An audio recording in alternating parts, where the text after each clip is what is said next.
할렐루야. 아멘. 오늘도 다니엘의 말씀을 갖고 함께 은혜 나누길 원합니다. 다니엘은 포로로 잡혀온 사람이죠.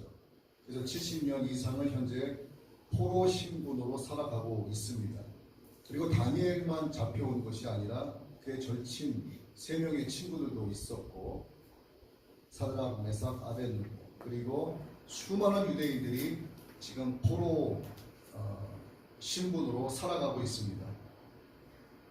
그런데 다니엘은 느부갓네살 왕으로부터 잡혀왔는데 그를 섬기는 자가 됐고, 또 두 번째 왕인 벨사살 왕을 섬기는 자가 됐고, 세 번째 왕인 다리우스 왕, 성경에는 다리오 왕이라고 기록되어 있는데 다리우스 왕을 섬기는 신하로 등장을 하고 있습니다. 자, 다니엘은 포로 신분인데 신하들 중에서 직급은 가장 높습니다. 그리고 가장 정직한 자고 아무 흠도 없고 아무 허물도 발견되지 않다라고 오늘 말씀이 계시하고 있어요. 다리우스 왕이 정권을 잡고 무관 출신이죠. 그런 문관 출신의 왕이 아닙니다. 그래서 그 밑에 충신이 필요했었어요. 머리를 좀 쓸 줄 알고 지혜롭고 정치에 경험이 많은 사람을 자신의 신하로 둬야만 다리우스 왕에게 손해가 되지 않겠다 하는 생각을 스스로 하면서 고르고 골랐던 사람이 바로 다니엘이라는 사람입니다. 메대 왕국, 굉장히 큰 왕국을 120개로 나누게 되는데 한 개 도에 한 사람의 방백을 놓기 때문에 120명의 방백이 있고 그 위에 3명의 총리가 있죠. 그 중에 수석 총리가 바로 다니엘입니다. 다리우스 왕이 이들을 세운 이유가 무엇인가? 120개 도에서 많은 세금을 걷어들여야 됩니다. 이 걷어들인 세금을 총리들이 검수를 해서 맞는지 안 맞는지에 대한 현물과 장부를 확인하고 다리우스 왕에게 얼마가 세금이 거쳤습니다라고 보고를 하게 되는 거예요. 그런데 경물생심이라고 해서 돈이 흘러가는 곳에는 반드시 문제가 생기게 마련입니다. 자, 2명의 총리가 120 방백들로부터 보고를 받고 그들과 짜서 얼마든지 돈을 따로 해먹을 수 있는 상황이죠. 그런데 그 위에 다니엘이 2명의 총리로부터 또다시 보고를 받아서 전체적인 것을 검토를 합니다. 그리고 최종적으로 다니엘이 다리우스 왕에게 최종 보고를 하게 되는 거예요. 다니엘은 어떤 사람이라고 제가 말씀드렸죠? 정치 경험이 굉장히 많은 사람입니다. 세금도 많이 걷어봤던 사람이에요. 그렇기 때문에 장부가 조작됐는지 안 됐는지, 이 회계장부가 문제가 있는지 없는지를 딱 보면 대번에 아는 사람입니다. 그래서 그들의 문제를 지적을 하고 그들이 헛된 짓을 하지 못하도록 다니엘이 다 막는 그런 일을 하게 되는 거예요. 그러다 보니까 2명의 총리와 많은 방백들로부터 미움을 살 수밖에 없어요. 그들이 높은 고관에 있었던 사람들이 아니라 이렇게 다리우스 왕을 섬기면서 무관들로서 전쟁에도 참여하고 공을 세운 공신들이긴 하지만 높은 직급을 받아서 세금을 걷어들일 수 있는 그런 자리에 앉아본 사람들이 아니었기 때문에 이제 비로소 돈을 좀 만질 수 있고 이제 비로소 뒷돈을 좀 챙길 수 있는 그런 상황이 딱 마련이 된 겁니다. 그런데 앞에 다니엘이 딱 버티고 있다 보니까 이 돈을 빼돌릴 수가 없는 거예요. 그럼 어떻게 하겠어요? 120명의 방백들과 2명의 총리가 하나가 돼서 다니엘의 허물을 찾아내고자 하는 겁니다. 그런데 이렇게 봤을 때 다니엘에게서 아무런 흠이 발견되지 않아요. 그리고 다니엘만 조사를 했겠습니까? 공식적으로 다니엘의 흠이 있는지 없는지를 조사 못해요. 지금 우리나라에서 하고 있는 국정감사 내지는 장관들, 이렇게 행정직에 앉아있는 수장들을 불러다가 국회의원들이 여러 가지 질문을 하면서 문제점을 찾아내려고 막 안간힘들을 쓰는데 발견되지 않는 문제까지도, 문제가 아닌 것까지도 자꾸 문제 삼고 질문하는 그런 여러 여당들의 그런 질문 내용들을 보면 참 어이없고 한심한 경우가 많습니다. 그러니 그 질문을 받는 사람은 어떻겠어요? 다니엘이 지금 그런 상황입니다. 다니엘 모르게 뒤에서 다니엘을 막 조사하기 시작을 하는 거죠. 다니엘뿐만이 아니라 다니엘의 직계 가족들, 그리고 거기서 70년을 살았으니 얼마나 많은 친인척들이 있겠어요. 그 친인척들, 그들 모두를 조사합니다. 보통 감사장에 어떤 장관 후보자가 나오거나 현직 장관이 나와서 국회의원들이 그에게 청문을 할 때 보십시오. 뭐 주식 거래서부터 시작해서 뭐 딸의 주식이 어떻고 가족이 뭐 재산이 어떻고 모든 것을 다 캐묻지 않습니까? 마찬가지예요. 이들도 다니엘의 허물을 찾아내기 위해서 다니엘 한 사람뿐만이 아니라 그의 직계 가족과 그의 모든 친인척의 비리를 들춰내기 위해서 정말 노력을 합니다. 그런데 결과가 어떻게 됐을까요? 성경이 기록하고 있죠. 그는 충성되어 아무런 그릇됨도 없고 아무 허물도 발견할 수 없습니다. 자, 성경은 이렇게 기록이 되어 있지만 다니엘은 하나님입니까? 사람입니까? 다니엘은 사람이에요. 그렇기 때문에 주머니 털어서 먼지 안 날 수가 없습니다. 다니엘이 아무런 그릇됨도 없고 다니엘이 아무런 허물이 없다면 다니엘은 사람이라고 볼 수가 없습니다. 그가 마음속으로 어떤 죄를 저질렀는지, 그가 머릿속으로 어떤 계산을 하고 어떻게 했는지 우리는 아무도 알 수가 없어요. 그래서 그는 허물이 없는 사람이 아니라 우리와 성정이 같은 사람이기 때문에 허물이 많은 사람이었어요. 실수도 많은 사람입니다. 그리고 그 다니엘이 정말 그 다리우스 왕에게 충성을 다했을까? 여러분 입장을 바꿔 한번 생각을 해보세요. 여러분 나이가 상당한 고령입니다. 집에 가서 정말 쉬고 싶어요. 자기가 그동안 모아놓은 재산만 해도 어마어마합니다. 먹고 사는데 전혀 지장이 없어요. 그냥 손주들 손녀들 재롱이나 보면서 집에서 편안하게 좀 쉬다가 여생을 보내고 싶은 그런 마음도 없지 않았을 거예요. 그런 다니엘이 과연 다리오 왕에게 충성을 다했을까? 충성을 다한 것처럼 보일 수도 있었겠지만 어쩌면 정치적인 공방을 면하기 위해서 가식적으로 충성을 다했을 수도 있습니다. 그가 정말 전심을 다해서 하나님을 섬기듯이 다리오 왕에게 충성을 다했다고 볼 수 없다는 거죠. 퇴근하고 집으로 돌아가 보면 이상한 사람들이 자기 자신을 막 미행하는 것처럼 느껴집니다. 돌아보면 없어요. 또 자기의 친인척들로부터 많은 소식이 들어옵니다. 다니엘의 귀에. 자꾸 이상한 사람들이 우리 집 주변에서 서성이는 것 같다. 또 자식들도 이야기합니다. 아버지, 자꾸 누군가 제 뒤를 미행하는 것 같습니다. 왜? 수많은 고관들이 또 두 명의 그 밑에 총리들이 자기의 사람들을 써서 자객들을 써서 다니엘의 모든 허물을 들춰내기 위해서 노력하지 않았겠냐 이거죠. 어떻게 해서든 허물을 만들어내야만 합니다. 그리고 그들이 어쩌면 다니엘의 허물을 발견해냈을 수도 있어요. 그런데 그것을 가지고 고발장을 만들어서 다리오 왕에게 고발하려고 보니까 고발하려고 하는 자기들이 먼저 걸리는 거예요. 또 다른 것을 찾아서 그 내용으로 고발하려고 보니까 또 자기들이 먼저 걸려. 다니엘을 고발할 수 있지만 자기들도 걸리는 상황이 온다. 그러니까 그들은 다니엘을 고발할 수가 없는 거죠. 그래서 율법 안에서 여호와 하나님을 향한 다니엘의 그 신앙을 건드리지 않으면 다니엘의 허물을 발견할 수 없을 것이라고 그들은 단정을 짓습니다. 이렇게 자신의 뒤를 캐내고 있는 자기 밑에 부하들의 그런 움직임 때문에 다니엘의 마음이 얼마나 힘들었을까. 정말 그 막 짜증도 많이 났을 것 같아요.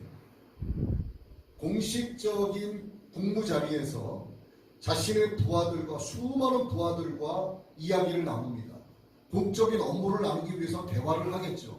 뭐 이번 세금이 어땠고, 이번 자료가 어땠고, 이번 제 24번째 그 방백 으로부터 이러한 세금이 이러한 문제로 덜 거쳤다, 저기는 더 거쳤다, 이런 공식적인 이야기는 할지 몰라도 그가 공식적인 업무를 마친 상태에서는 다니엘과 대화를 하려고 하는 사람이 없었다는 거죠. 그래서 다니엘은 늘 외롭고 우울하고, 그래서 다니엘은 어쩌면 그래서 하나님을 향하여 두 손을 들었는지도 모르겠다 하는 이런 마이너스적인 생각을 좀 해봤습니다.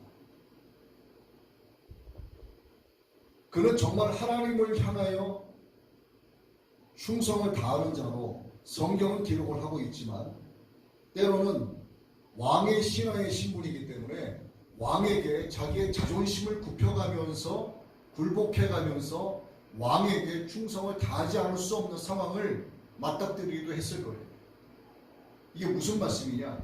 신앙과 신하로서의 사명을 다하기 위해서 그 갈림길에서 갈등하는 상황도 있었을 거라는 얘기입니다. 내가 이것을 이렇게 하면 하나님에 대하여 걸리게 되고, 내가 하나님에 대하여 이렇게 하면 왕에게 걸리게 되고, 이러한 어떤 사선에서 갈등하는 문제가 신하된 다니엘의 입장에서 있지 않았을까를 생각을 해보게 되는 거죠. 우리가 살면서 늘 어떤 시험의 자리에 오지 않습니까? 여기에서 내가 이렇게는 하고 싶은데 내 양심은 하지 말라고 하고 있고, 이런 상황을 우리는 다 접할 수 있다는 얘기죠. 이게 기도하지 않는 사람은, 제가 지난주에도 말씀을 드렸습니다만, 영혼이 혼탁해집니다. 그렇게 되면 영육 간에 무엇이 선이고 무엇이 죄악인지를 구별하지 못하게 돼요.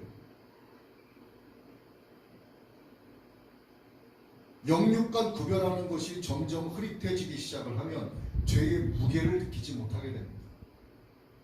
그런데 다니엘은 어떤 사람이었습니까? 늘 민첩하게 기도하는 사람이었지만 이게 단회성으로 끝난 것이 아니라 늘 성실하게 기도한 사람이었어요. 다니엘의 하나님을 향한 충성은 기도로 증명이 되고 있습니다. 하나님께서 다니엘로 하여금 늘 기도하는 자가 되게 해주신 것이죠. 다니엘은 세상에서 대책을 강구하거나 세상에서 어떤 처세술을 끌어다가 자신의 외로움과 또 자신이 당하고 있는 우겨쌈에 대해서 벗어나기 위해서 자신의 방법으로 노력을 했던 사람이 아니라, 그는 오직 하나님 앞에 무릎 꿇고 하나님을 향하여 두 손을 드는 사람이죠. 그러니 하나님께서 다니엘의 허물을 덮어주실 수밖에 없는 상황. 그는 오직 하나님만을 의지했기 때문에. 하나님은 참된 왕이 누구인지를 다니엘로 하여금 알게 해주고 싶으셨어요.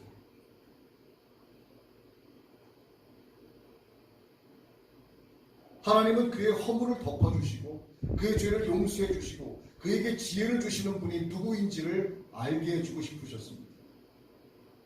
하나님은 만왕의 왕이시기 때문에 이게 가능하죠. 하나님은 세상에 아무리 약한 자라도, 그리고 아무리 허물이 많은 자라도 그가 하나님을 향하여 두 손을 들면 그를 강하게 하시고 그를 존귀한 자가 되게 하시고 높여주시는 전능하신 하나님이십니다.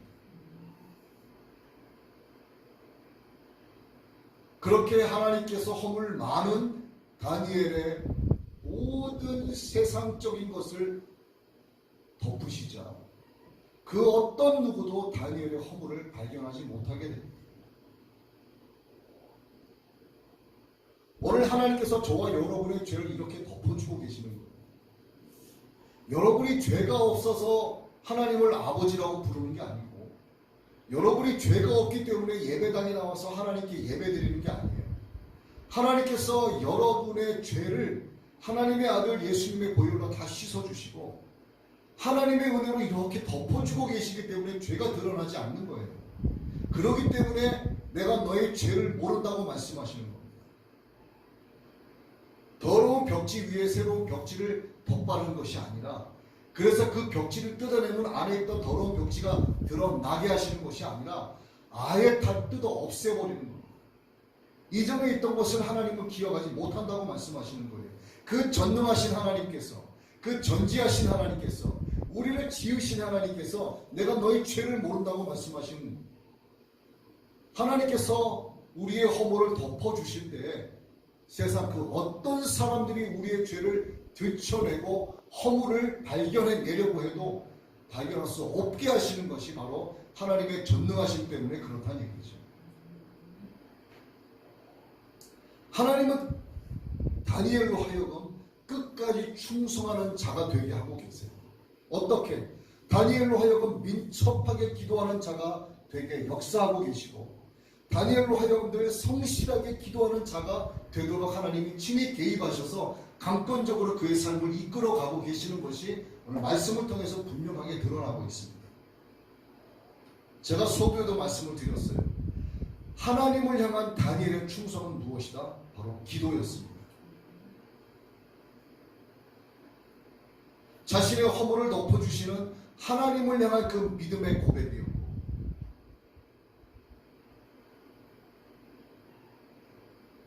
자신의 삶에 적극적으로 개입하셔서 자신의 모든 생사화복을 주관하시는 전능하신 하나님을 향한 감사의 찬양을 드립니다.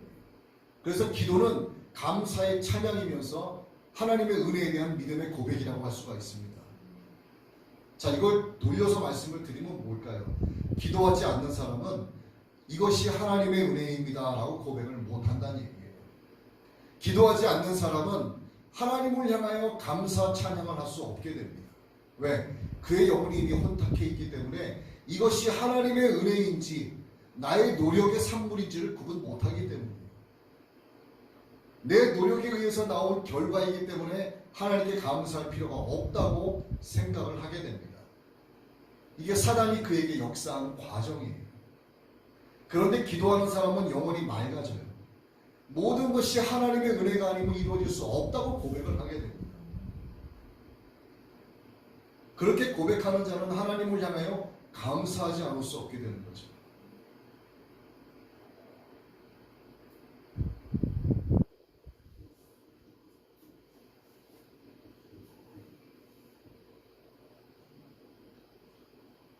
하나님께서 다니엘로 하여금 충성의 증거로서 기도하게 하신 것은 바로 오늘 저와 여러분이 하나님을 향한 신앙생활, 예수님을 믿는 그 믿음 생활에서 나타나게 하는 믿음의 열매와 같아요.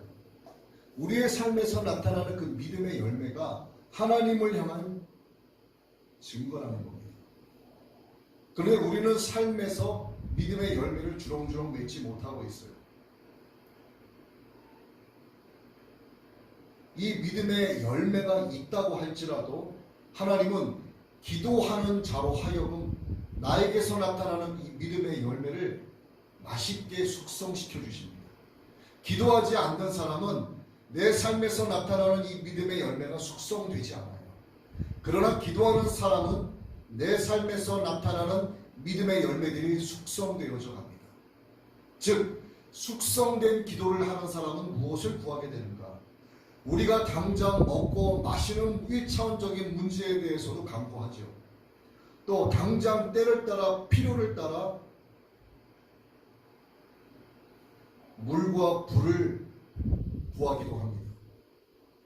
예수님의 이름으로 믿음으로 우리가 무엇이든지 구할 수 있게 하나님이 허락해 주시지만 진짜 숙성된 기도를 하는 자는 모든 1차원적인 문제 그 위에 너머에 계시는 무한 차원의 하나님의 얼굴을 구하게 하는 거예요.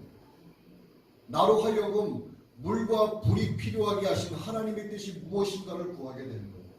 물과 불을 달라고 기도하는 것이 아니라 나로 하여금 물과 불이 필요하게 하신 하나님의 뜻이 무엇입니까? 라고 기도하게 한다는 거죠.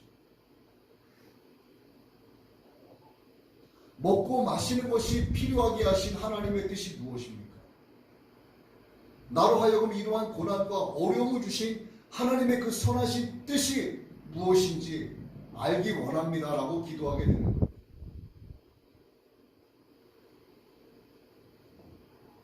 이게 하나님의 얼굴을 구하는 자들의 기도입니다. 하나님, 물이 필요합니다. 물을 주십시오. 빵이 필요합니다. 빵을 주십시오. 이렇게 기도하는 것이 아니에요. 왜 물을 구하게 하시고 왜 불을 구하게 하시고 왜 빵을 구하게 하시는지 하나님, 저로 하여금 이렇게 기도하게 하시는 하나님의 뜻이 무엇인지를 알기 원합니다. 내가 지금 하나님을 모르기 때문에 하나님을 더욱더 알기 원합니다.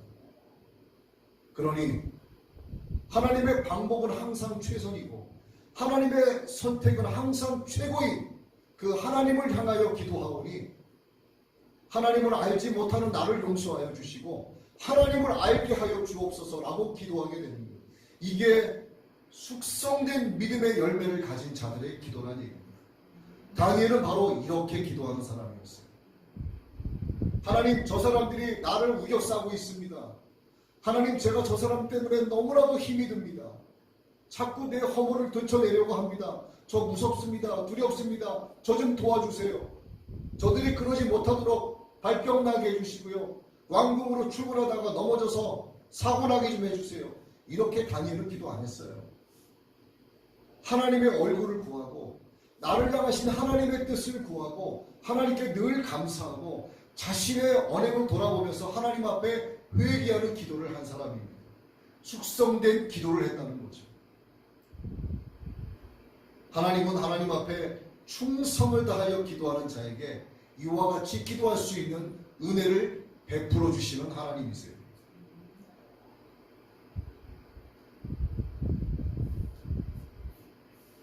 기도는 냉수와 같습니다. 여러분, 더운 여름날 얼마나 갈증이 나요. 시원한 냉수 한 잔 마시며 살 것 같지요.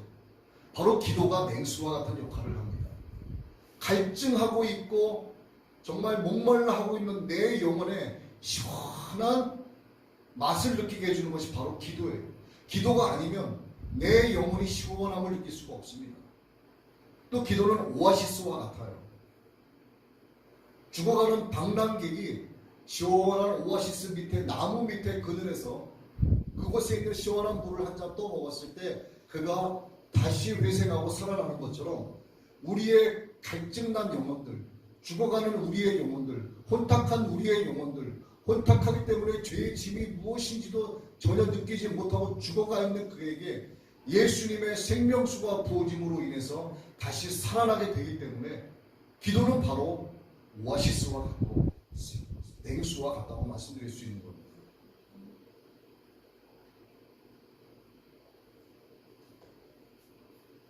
하나님을 향한 다니엘의 이 충성어린 기도는 멈춰지지 않았어요. 늘 성실하게 기도했고 늘 민첩하게 기도했습니다. 기도를 뒤로 미루지 않았어요. 왕궁에서도 국사를 보다가 어떠한 문제가 생기거나 어떠한 일이 있거나 어떤 감사거리가 있거나 어떤 일을 행할 때 항상 다니엘은 하나님 앞에 기도하는 자입니다. 물론 하루에 3번 창을 열고 무너진 예루살렘 그 성을 향하여 다니엘은 기도했지만 그는 일상의 삶이 기도였어요.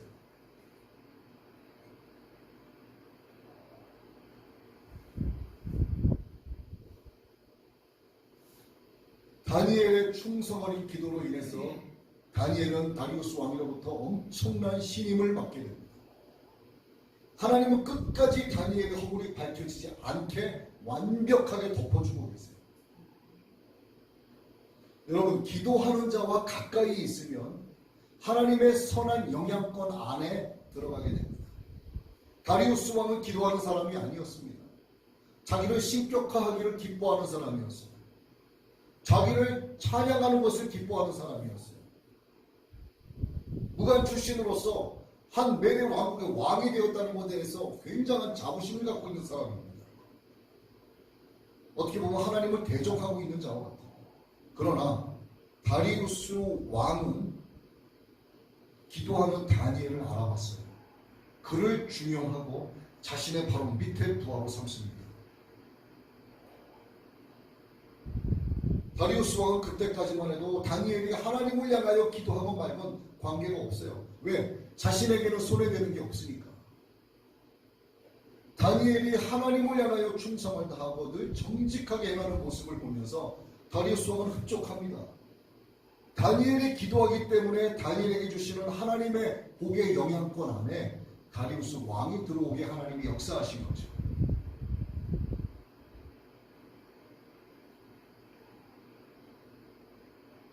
여러분들이 바로 다니엘과 같이 기도하는 자가 돼서 하나님의 선한 영향력을 행사할 수 있는 분들이 되어야 한다는 겁니다. 자, 다리우스 왕에게만 이것이 선한 영향력이 미쳐졌을까요? 아니죠. 포로 생활을 함께하고 있는 그의 친구들도 있었을 것이고 또 수많은 유대 민족도 자기의 동족들이 거기에서 살고 있습니다. 다니엘이 한 번 말 잘못 놀리고 행동 하나 잘못하고 계산 하나 잘못하면 다니엘은 포로 신분이기 때문에 즉형에 처해질 수 있어요. 그야말로 사자굴에 던져질 수 있습니다.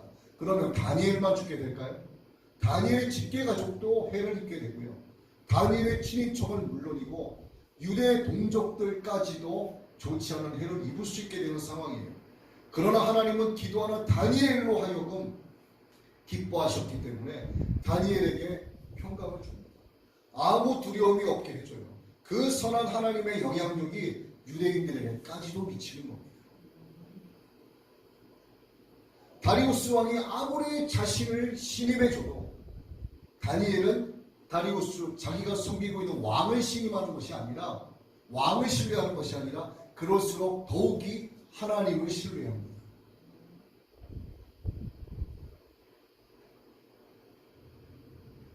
하나님께서 받아야 할 그 영광을 자신이 가로채지 않아요. 자, 다니엘이 이쯤 되면 다니엘은 충분히 교만할 수 있습니다. 그 거대한 왕국의 두 번째 통치자예요. 그러면 충분히 교만할 수 있습니다. 아니, 사람들로 하여금 교만함을 자신이 갖게 되는 거예요.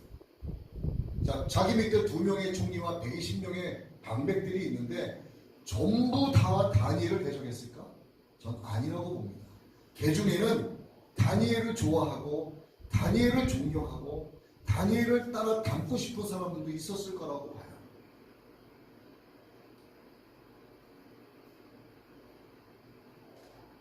하지만 다니엘은 하나님 앞에서 겸손했고 하나님 앞에서 무릎을 꿇었습니다. 하나님 앞에서 무릎을 꿇는다는 것은 굉장한 의미가 있죠.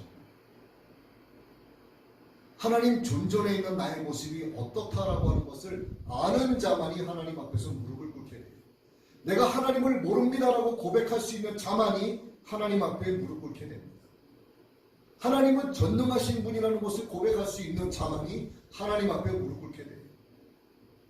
모든 것이 하나님의 은혜라고 고백할 수 있는 자만이 하나님 앞에 무릎 꿇게 돼요.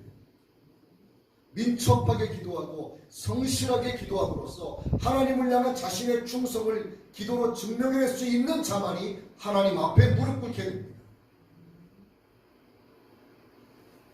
다니엘의 믿음은 더욱더 굳건해지죠. 오늘 저와 여러분의 삶을 한번 돌아봤으면 좋겠어요. 오늘 저와 여러분만큼 허물 많은 사람들이 또 있습니까? 저와 여러분만큼 허물 많은 사람이 없어요. 그런데 우리는 누구보다도 기도 안 합니다.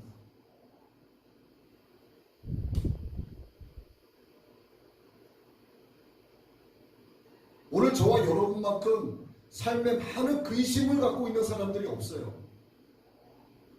그런데 우리는 하나님 앞에 절대 무릎 꿇지 않습니다.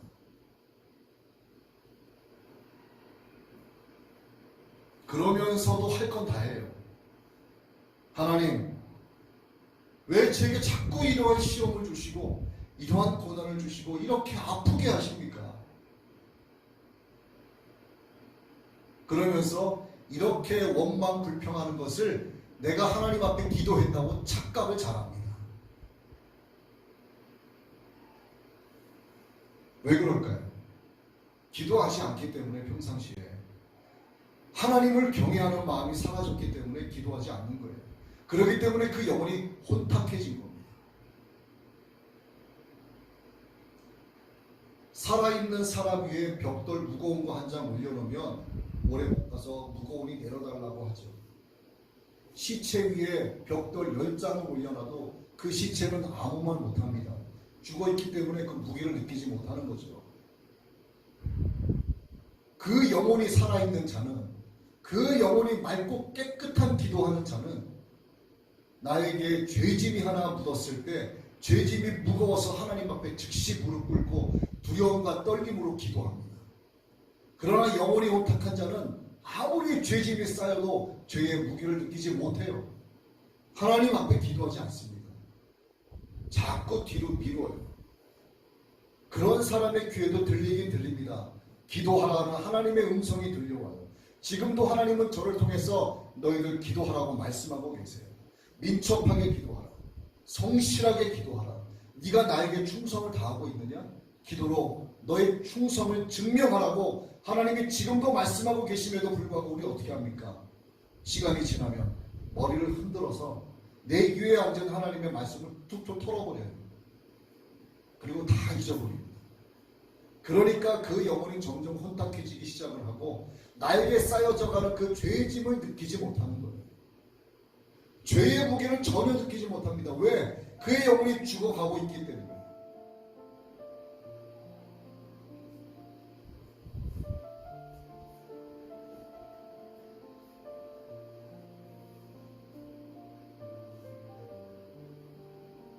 이거는요, 하나님 보시기에 정말 거지 같은 신앙생활하고 있는 거예요.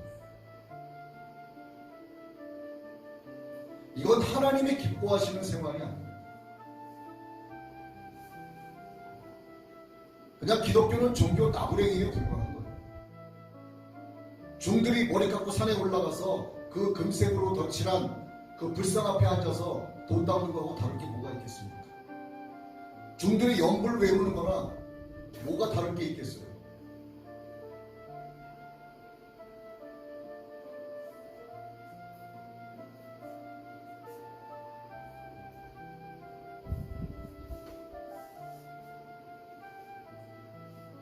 이제 이런 죽은 영혼으로 하나님을 섬긴다고 신앙생활하는 것은 좀 청산을 해야 됩니다. 기독교를 다른 우상 종교들과 똑같이 취급하면서 하나님의 이름을 경히 여기는, 하나님 기뻐하시지 않는 이러한 믿음 생활은 이제는 좀 접어야 된다고 생각을 해요.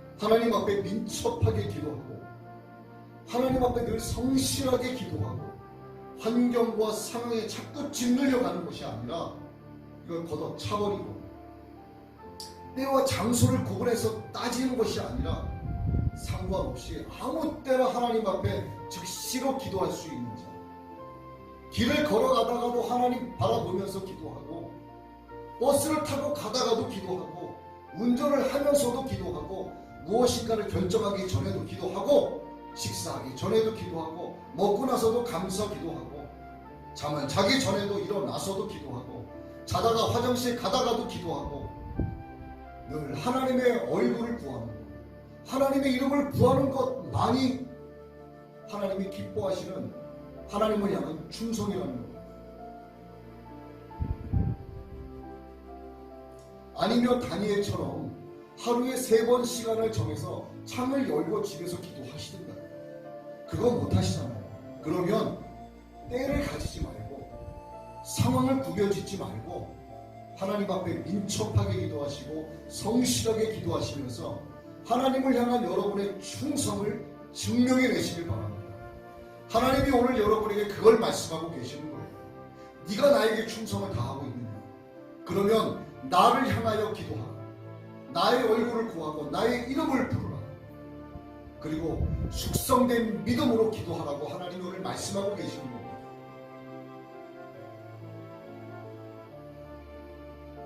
오늘 우리가 이렇게 결단했으면 좋겠습니다. 하나님, 민첩하게 기도하기만 합니다. 성실하게 기도해서 하나님을 향한 나의 이 믿음의 증명을 하나님 앞에 보여드리기를 원합니다. 하나님 도와주시옵소서. 물과 불만을 구하고 먹고 마시는 빵만을 구하는 일차원적인 어린아이와 같은 기도가 아니라 나로 시련을 주시고 시험을 주시고 나로 고난을 주시는 삶에서 어쩌면 숨막히게 하시는 그 하나님의 뜻이 무엇인지를, 하나님의 그 선하신 뜻이 무엇인지를 구하는 자가 되기를 원하오니 주여, 이제 하나님을 향한 나의 충성을 기도로서 증명하는 자가 되게 하여 주옵소서. 여러분, 이렇게 기도하기를 하나님이 원하고 계십니다. 여러분들이 이와 같이 결단하게 되시기를 예수 그리스도의 이름으로 축원합니다.